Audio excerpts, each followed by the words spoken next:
लोकसभा में छात्रों के मुद्दे पर राहुल गांधी का भाषण लगातार हमलावर रहा। वो एंटी पेपर लीक बिल पर चर्चा कर रहे थे। राहुल ने कहा कि देश का युवा सम्मान चाहता है, छात्र सच्चाई के पीछे चलता है और जंतर मंतर पर प्रदर्शन कर रहे छात्रों का गुस्सा पूरी तरह जायज था। उन्होंने शिक्षा व्यवस्था पर सवाल उठाते हुए कहा कि महंगी पढ़ाई, पेपर लीक और निजीकरण ने गरीब और ईमानदार छात्रों को पीछे धकेल दिया है। राहुल ने आरोप लगाया कि शिक्षा व्यवस्था पर आरएसएस का प्रभाव बढ़ चुका है और सरकार युवाओं की आवाज सुनने को तैयार नहीं है। This was not anger. This was not violence. This was not hatred. This was an expression, deep expression of the youth of this country, of the future generation of this country. And I feel that all political parties must respect this expression. तो राहुल गांधी यही नहीं रुके, उन्होंने paper leak, शिक्षा मंत्रालय और RSS को लेकर भी सरकार पर तीखा हमला बोला। साथ ही गृह मंत्री को निशाने पर लेते हुए सवाल किया कि वो सदन में क्यों मौजूद नहीं थे। राहुल के इसी बयान पर सत्ता पक्ष ने कड़ा विरोध दर्ज करवाया। राहुल गांधी के भाषण के दौरान अंधभक्त और इडियट जैसे शब्दों का सत्ता पक्ष ने कड़ी आपत्ति इस पर जताई।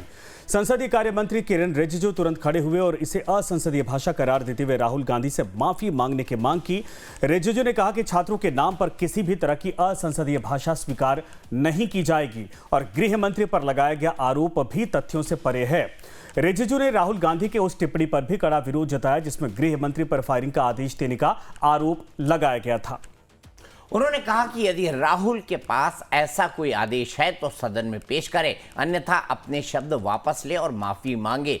रिजिजू ने साफ कहा कि जब तक राहुल गांधी माफी नहीं मांगेंगे, सत्ता पक्ष इस मुद्दे को हल्के में नहीं लेगा। And I'm very happy today to see that the so-called Home Minister of this country does not have the courage to come and sit here. He does not have the courage. Sir, the Home Minister authorized the shooting of our students, sir. He put pellets into the blood of our students. आप ये बताइए कि आप जो गृह मंत्री जी के नाम को लेकर के आपने जो शब्द इस्तेमाल किया, जो आपने वक्तव्य दिया, बेसिस पे आपने कहा है, आप प्रूफ दिखाओ। आपको माफी मांगना होगा सर, ये इसको हम हल्के में नहीं ले सकते हैं। छात्रों के मुद्दे पर शुरू हुई बहस देखते ही देखते राजनीतिक टकराव में बदल गई। एक तरफ राहुल गांधी युवाओं, शिक्षा व्यवस्था और सरकार को कटघरे में खड़ा करते रहे, तो दूसरी तरफ सत्ता पक्ष ने उनकी भाषा और आरोपों का कड़ा विरोध दर्ज कराया। अब इस पूरे मामले में सवाल यही है कि क्या राहुल गांधी अपने बयान पर कायम रहेंगे या फिर सदन की कार्रवाई सुचारू रूप से चलाने के लिए कोई रास्ता निकलेगा। फिलहाल संसद में छात्रों का मुद्दा पूरी तरह से सियासी संग्राम में तब्दील हो चुका है। तो इसी पर बात करने के लिए हमारे साथ शुभेंदु शेखर अवस्थी हैं, प्रवक्ता है बीजेपी के, रोहित अग्रवाल हैं, प्रवक्ता है आरएलडी के, कपिल श्रीवास्तव हैं, प्रवक्ता है समाजवादी पार्टी के, डॉक्टर राहुल यादव हैं, प्रवक्ता है कांग्रेस के, और वैभव श्रीवास्तव है, प्रवक्ता है आम आदमी पार्टी के। डॉक्टर राहुल यादव जी, सबसे पहला सवाल, आज जितेंद्र सिंह ने कहा कि भाई फायरिंग तो हुई नहीं, पैलेट गन चली एक या दो जगहों पर, ये आरोप वहां पर लगे और इस आरोप की तस्दीक भी सरकार ने कर दी है। लेकिन फैक्चुअली यह बयान तो ठीक नहीं है ना। जितेंद्र सिंह ने कहा कि फायरिंग के आदेश कोई गृह मंत्री देता है, ऐसा कोई आदेश है क्या? क्योंकि फायरिंग जो है मौके पर मौजूद डीएम जो मजिस्ट्रेट होता है उसका ही अधिकार होता है कि वो फायरिंग का आदेश दे। इसी बयान पर विवाद हुआ। क्या राहुल जी का बयान फैक्चुअली इनकरेक्ट है?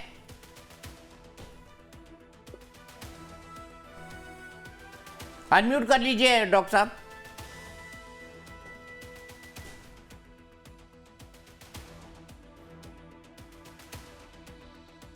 फिर मुझे लग रहा है इस ऑडियो में किसी तरह की दिक्कत है। डॉक्टर साहब फिर से बोलिएगा एक बार अनम्यूट करके प्लीज।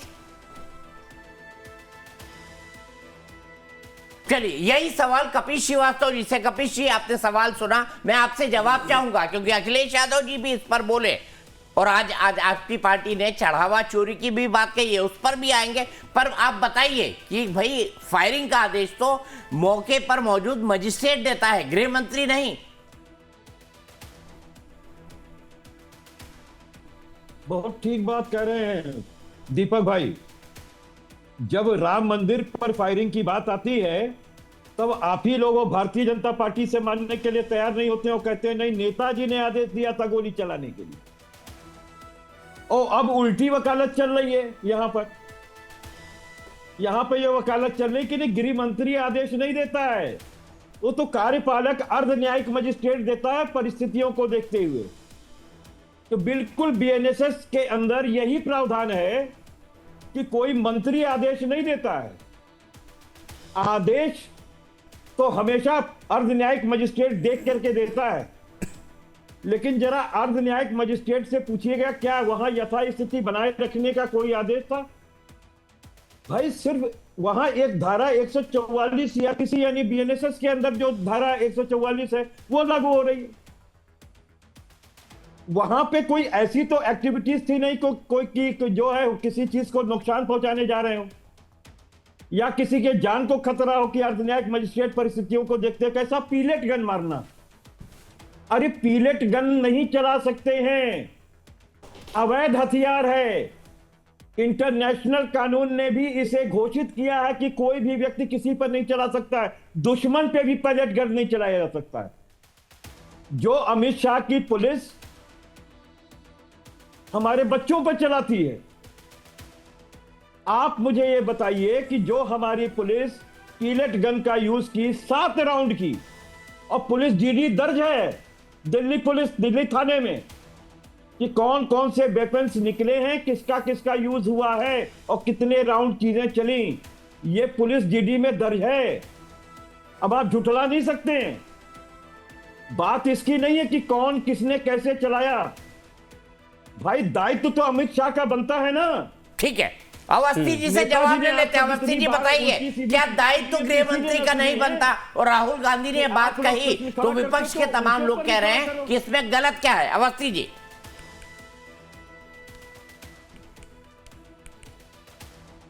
हेलो, आपकी आवाज कट कट के आ रही है। मैं 2 मिनट में आपको कनेक्ट करता हूँ, आप किसी और से बात करिए। ठीक है, मैं तब तक जो है मैं डॉक्टर राहुल यादव जी, जो बात मैंने कपिल भाई से पूछी, बात बड़ी सीधी है। राहुल गांधी का स्पीच पूरा खत्म नहीं हुआ, जितेंद्र सिंह जी ने अपनी बात कही। सवाल यहां पर यह खड़ा होता है कि सरकार फैक्चुअली बात पे तो करेक्ट है ना कि मजिस्ट्रेट पैलेट गन या किसी भी तरह के जो प्रिवेंटिव मेजर्स हैं उसके लिए आदेश देता है, गृह मंत्री थोड़ी ना देता है। तो राहुल गांधी अगर गृह मंत्री पर आरोप लगाएंगे बिना किसी जांच के या बिना किसी आदेश के, तो सत्ता पक्ष तो हल्ला मचाएगा ना।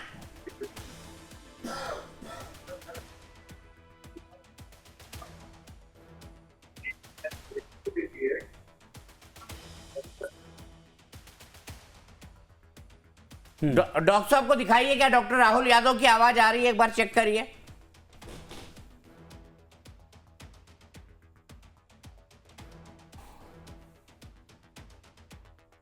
ठीक है, अनम्यूट कर दीजिए प्लीज डॉक्टर साहब, शायद आपने म्यूट पर रखा हुआ इसको।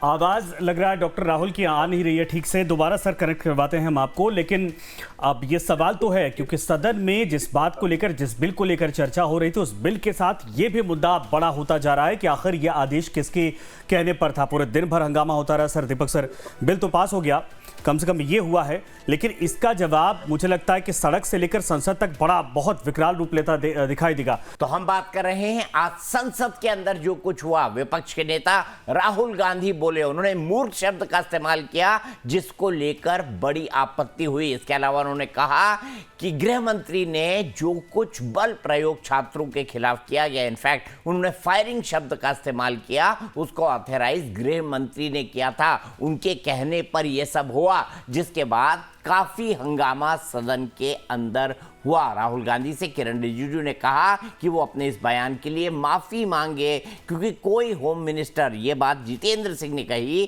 कि फायरिंग की इजाजत देता ही नहीं।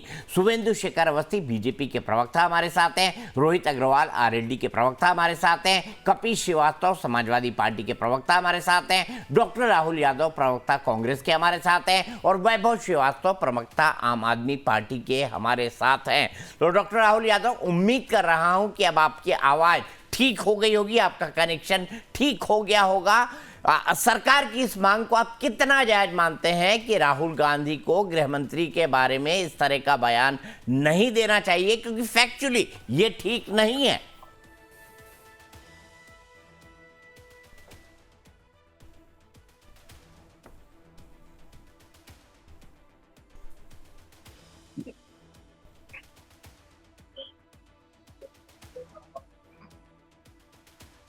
मैं माफी के साथ रुकूंगा। संजय, आगे बढ़ते हैं। और अवस्थी साहब बताइए, आरोप प्रत्यारोप तो सदन के अंदर होते ही रहते हैं।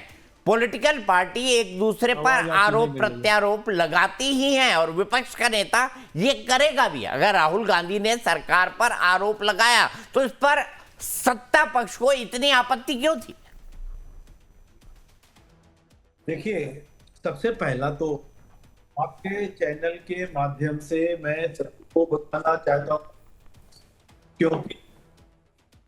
क्योंकि यहाँ पर जो बात कर रहे हैं राहुल गांधी जी, कोई बात करें, राहुल गांधी जी क्या कह रहे हैं, आपने उनकी बातें सुनी।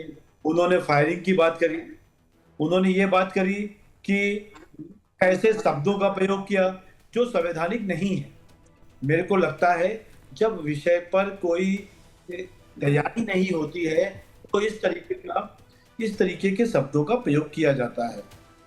मैं बार बार माध्यम से कहता हूं, हर विषय के ऊपर चर्चा होनी चाहिए, हर विषय के ऊपर एक कॉन्सेंसस डेवलप होना चाहिए कि ये ठीक है या नहीं ठीक है। पर आप दिखाने के लिए आप ऐसे शब्दों का प्रयोग कर रहे हैं जो संसद में नहीं किए जाना चाहिए। इसी का ऑब्जेक्शन है। हमको डिस्कशन में हमको कोई डिस्कशन से दिक्कत नहीं है, वो चाहे जितनी देर डिस्कशन करें, परंतु यदि वो संसद की मर्यादा को नहीं रख सकते हैं तो मेरे को लगता है कि वो इस लायक नहीं है कि वहां पर उनको बोलने दिया जाए। इसीलिए आज हंगामा हुआ और उनसे माफी मांगने के लिए रिक्वेस्ट किया गया। नहीं, ये तो बात सही है, लेकिन सवाल अब ये है कि राहुल गांधी तो माफी मांगने को सर तैयार नहीं है। वो साफ कह रहे हैं 6 बजे प्रेस कॉन्फ्रेंस है। और अनुराग ठाकुर कह रहे हैं कि राहुल गांधी ने अगर छात्रों के लिए मूर्ख, इडियट शब्द का इस्तेमाल किया है तो बिल्कुल गलत है, हम इसका विरोध करते हैं। अपने लिए किया है तो ठीक है। अवस्थी साहब, आप भी तो विपक्ष के नेता पर हमले करते हैं, व्यक्तिगत भी करते हैं और साथ ही साथ राजनीतिक भी करते हैं। तो अगर विपक्ष के नेता हमले कर रहा है तो इतनी दिक्कत क्यों है? हम मर्यादा में रहते हैं और मर्यादा में रहना चाहिए। और कहीं गलती हो जाए, अरे आप पप्पू कहते हैं भाई उनको, अवस्थी जी पप्पू कहते हैं, अबोध बालक कहते हैं, क्या क्या नहीं कहते हैं। नहीं, हमने तो ये भी कहा कि यदि कहीं गलती हो जाए तो माफी मांगो। बिदुरी साहब ने कहा था तो माफी मांगी ना उन्होंने। तो मैं ये भी कहता हूं कि गलती यदि होती, विदुरी साहब ने सदन में ना माफी नहीं मांगी थी, उनके बिहाफ पे राजनाथ सिंह ने माफी मांगी थी। अवस्थी साहब भूलिए मत। आज क्यों नहीं, क्यों सब जगह, कितनी जगह माफी मांगी उन्होंने। अरे भैया कपीस बाबू, आज है जो जिसने भी मुझे कहा आप था, बताइए ये कौन कहा था? जिसने भी कहा तो था, ये क्या इडियट कह देना, मूर्ख कह देना, कटुआ और भड़वा शब्द से आप उसकी बराबरी करेंगे क्या? अरे जो भी ऐसा ना करिए असंसदीय शब्द कपिल है, श्रीवास्तव जी। क्या संसदीय शब्द कब से हो गया? काहे के लिए बात नहीं मूर्ख कर- को मूर्ख कहना ये कौन सा संसदीय गाली तो नहीं है? राहुल गांधी मूर्ख जी ने कहना? अपने को कहा है क्या? यदि वो अपने को कह रहे भाई हम ये कहते हैं यदि वो कि अपने अगर को कह आपको रहे हैं लगता राहुल तो आप गांधी कहो जी, ना। तो हमको कोई अरे आवेदन नहीं है। आपने तो पप्पू कहा उनको। क्या अखिलेश जी कह आप रहे तो हैं? पप्पू कहते हैं। नहीं, पप्पू कपिल किसको बाबू, कहते हैं? कपिल जी, नहीं, पप्पू किसको कहते हैं? आप लोगों ने क्या आप पप्पू किसको कहते हैं? भैया आप बताओ, नहीं आपको नहीं, मालूम 50 लाख की गर्लफ्रेंड किसकी कहते हैं? आप बताइए। ये फ्रीजियन गाय कौन किसको कहते हैं?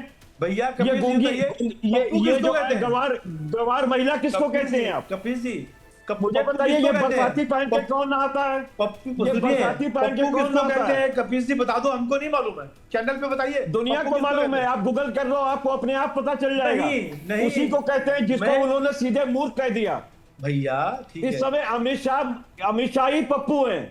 आप देखिए आप चैनल पे भी, डिबेट में भी ऐसे नरेंद्र शब्दों का मोदी प्रयोग और कर, अमित शाह असल आप- में पप्पू साबित हो रहे हैं। बहुत अच्छे शब्दों का प्रयोग कर रहे हो। आपकी भी एक अच्छी सभ्यता अरे समझ में आ भाई रही है। आपको लग रहा है कि पप्पू अगर सही शब्द कैसे बोल है सकते हैं? तो हम आप- तो नहीं, पप्पू शब्द का इस्तेमाल तो सदन में भी नेता एक दूसरे को टोन करने में कर देते हैं, और आज इडियट भी एंट्री कर गया। और एक पप्पू सांसद भी है। एक पप्पू यादव सांसद भी हैं। पप्पू यादव भूलिए मत। अच्छा झगड़िए मत। अवस्थी जी, कपिल जी, अवस्थी जी मान लीजिए ना कि आप राहुल गांधी के लिए पप्पू शब्द का इस्तेमाल करते हैं, कपिल श्रीवास्तव गलत तो बोल नहीं रहे। आप कुतर्क भाई, मत करिए। आप ये यहाँ पर बताइए कि अगर जितना आप कहा जा राहुल रहा है, गांधी जी के लिए पप्पू शब्द यूज कर रहे हैं किसके और लिए? मैं वही पप्पू शब्द जो है किसके गृह लिए? मंत्री के लिए और अपने प्रधानमंत्री के लिए यूज कर रहा हूं, तो क्या बुरी बात है? भैया वो आपकी सभ्यता, आपकी पार्टी की सभ्यता दर्शाता है। आप कपिल जी, कहते हैं, आपकी राहुल पार्टी गांधी को दिखाती है। आप कहते आप हैं कुछ भी पप्पू। प्रयोग करो, आप गाली आप प्रयोग कहते करो। हैं पप्पू, दुनिया को मालूम है कि आप पप्पू कहते हैं, और भैया, हम उसी पप्पू को आपके पास चप्पू चलाने भेज दिए। भैया लोग, हमने ये कहा आप कि भैया अमित शाह चुप करो। पप्पू हैं, मोदी जी पप्पू हैं, और ये जो है गैंजीज ने आप साबित कर जैसे दिया। शब्दों का प्रयोग करिए, आपकी मर्यादा यही है। अरे ये हमारे शब्द नहीं है, ये हाँ, आप ये ही के हैं। आपके शब्द है पप्पू। आप जो बोल रहे पप्पू हो आपके शब्द हैं। हम कभी किसी को नहीं, नहीं ये पप्पू आपके शब्द हैं। बिल्कुल नहीं आपने बोला कहा कहीं कि पे भी। पप्पू, आप बताइए कब पप्पू बोला? कहने में क्या बुराई है? ठीक है, बताओ। चलिए रुक जाइए। मैंने नहीं कहा। अवस्थी जी मैंने मान नहीं भी कहा। लीजिए ना छोड़िए भाई, सर, पप्पू एडिट अवस्थी पे जी आइए। मान भी लीजिए, अवस्थी जी मान लीजिए। चलिए कपिल भाई और हम अवस्थी जी दोनों से आगे चलते हैं। डॉक्टर राहुल यादव, कांग्रेस पार्टी जिस तरीके से ना 3 चुनाव नहीं जीत पा रही, वैसे ही हम राहुल जी पर भी नहीं पहुंच पा रहे हैं। हाँ। राहुल जी पर नहीं पहुंच पा रहे हैं। उम्मीद करते हैं कि इस बार राहुल जी का ऑडियो और वीडियो दोनों क्लियर आए। राहुल जी, इडियट शब्द का इस्तेमाल, ये कहना कि जो गृह मंत्री हैं उनके कहने पर ये फायरिंग हुई है, क्या ये दोनों आरोप लगाना सदन के अंदर उचित है? क्योंकि सरकार कह रही है कि अनसब्स्टिट्यूटेड आरोप नहीं लग सकते। क्या कोई आदेश है राहुल गांधी के पास गृह मंत्री जी का जिसके आधार पर वो कह रहे हैं? वेरिफिकेशन की जरूरत होती है, ये सरकार का तर्क है। चलिए बिल्कुल, सदन में जो है ऑथेंटिकेट करना पड़ता है। आपके पीसीआर को बोलिए, मेरा आवाज मुझे वापस आ रहा है, इको हो रहा है। माफी चाहूंगा, बड़ी दिक्कत हुई राहुल जी के आपके साथ संपर्क करने में, प्लीज इको हटवाइए। देखिए, आपने कहा कि सर अभी कांग्रेस पार्टी 3 चुनाव हार गई है, राहुल जी तक आवाज नहीं पहुंच पा रही। मैं आप तक पहुंच पा रहा था, आपके पीसीआर के एंड से कहीं से प्रॉब्लम रही होगी। देखिए मैं मुद्दे पर आता हूँ। विषय ये है कि सरकार ने जो है, अगर पैलेट गन का इस्तेमाल हुआ है दिल्ली के अंदर छात्रों के ऊपर, तो गृह मंत्रालय की जिम्मेदारी नहीं है तो फिर किसकी है? क्या सवाल किया राहुल जी ने? राहुल जी ने यही कहा कि जो छात्रों के साथ जो बर्बरता हुई है, इसका जिम्मेदार कौन है? सीधा सीधा इसका जिम्मेदार गृह मंत्री अमित शाह है। और अगर अमित शाह का इकबाल खत्म हो गया है पुलिस पर और प्रशासन पर, और गृह मंत्रालय का खत्म हो गया है, तो अगर पुलिस प्रशासन अगर इतना निरंकुश हो गया है, तो अमित शाह को तत्काल धर्मेंद्र प्रधान की तरह जो है रेजिग्नेशन रिजाइन कर देना चाहिए। आज सवाल ये है कि इस सरकार ने 2024 में भी नीट समेत जो बहुत सारी परीक्षाएं हुई थी, उनमें अनियमितताएं जब सामने आई, तो डॉक्टर राधाकृष्णन की अध्यक्षता में हाई लेवल एक्सपर्ट कमेटी बनाई थी। देश से कहा गया था कि परीक्षा जो है परीक्षा उसका पूरी तरह सुधर जाएगी, लेकिन जुलाई 2026 में फिर वही स्थिति बनी। छात्रों को रोड पर आना पड़ा, जंतर मंतर पर आना पड़ा, पूरा देश का छात्र रोड पर आ गया। और जब इन्होंने अभी हाई लेवल टास्क फोर्स 2024 में जो कमेटी बनाई गई थी वो सही थी, या फिर जो 2026 में जो कमेटी अब हाई टास्क फोर्स जो बनाई गई है वो ठीक है? तो क्या पहली कमेटी अगर असफल हुई है, देखिए उस कमेटी में डॉक्टर राधाकृष्णन ने 101 सिफारिशें लागू की थी, लेकिन सरकार ने 27 सिफारिशें आज तक भी लागू नहीं की। ये स्थिति है। और इन्हीं के निशिकांत दुबे ने कल सदन में कितनी अमर्यादित भाषा का इस्तेमाल किया था। जिस तरीके से चेयर का इनको संरक्षण होता है, नेहरू जी को लेकर क्या टिप्पणी की गई थी निशिकांत दुबे के द्वारा?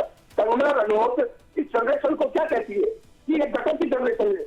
आरएसएस के नेता पीजी मोहन तो क्या कहते हैं कि जंतर मंतर पर गोलियां करनी चाहिए और लाशें भी देनी चाहिए, क्योंकि ये इनको रेप चाहिए।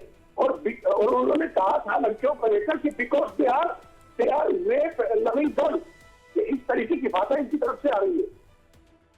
ठीक है, मैं सीधे यहां से रोहित अग्रवाल जी के पास चलता हूं। रोहित अग्रवाल जी, सीधा आरोप सरकार के ऊपर है। आप डॉक्टर राहुल यादव के इस तर्क से सहमत होंगे कि आरोप तो सरकार के ऊपर लगेंगे ही, उन्हें कोई आपत्ति नहीं लगती, और मेरे ख्याल से आरोप प्रत्यारोप सदन के अंदर होते हैं। कैसे डिफेंड करेंगे सरकार के इस तर्क को कि राहुल गांधी ने गलत कहा, राहुल गांधी को माफी मांगनी चाहिए?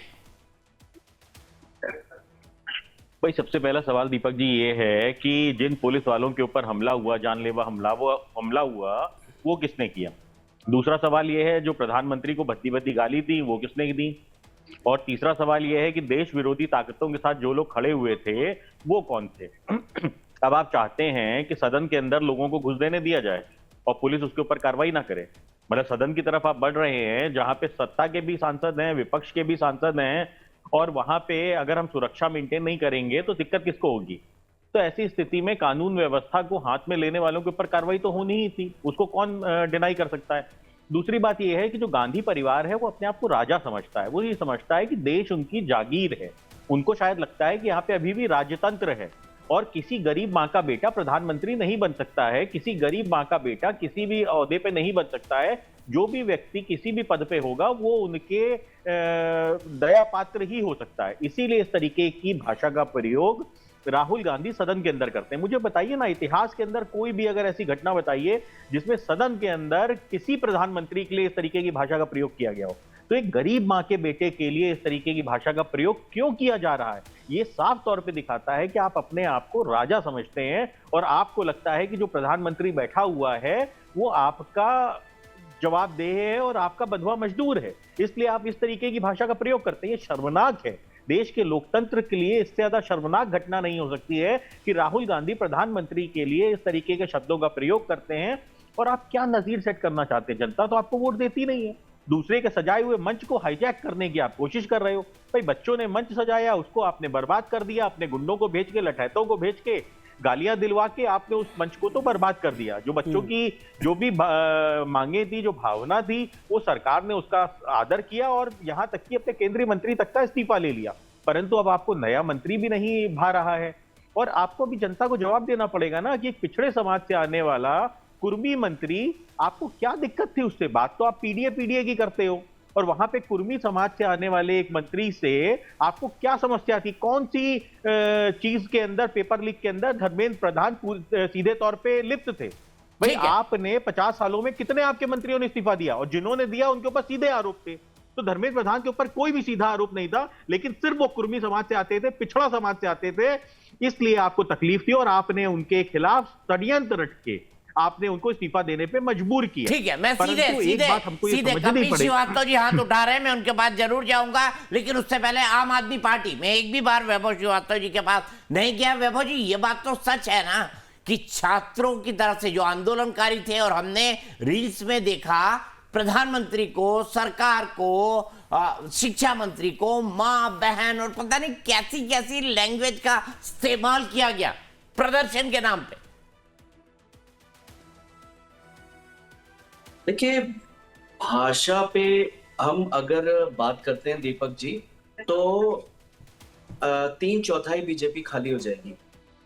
और मैं अगर कहिए तो मेरे पास सारे ऑडियो वीडियो रिकॉर्डिंग्स हैं भारतीय जनता पार्टी के निचले स्तर के भाषणों के और निचले स्तर के कुकर्मों के भी, जिसकी वजह से भारतीय जनता पार्टी में उनकी पदोन्नति हुई है।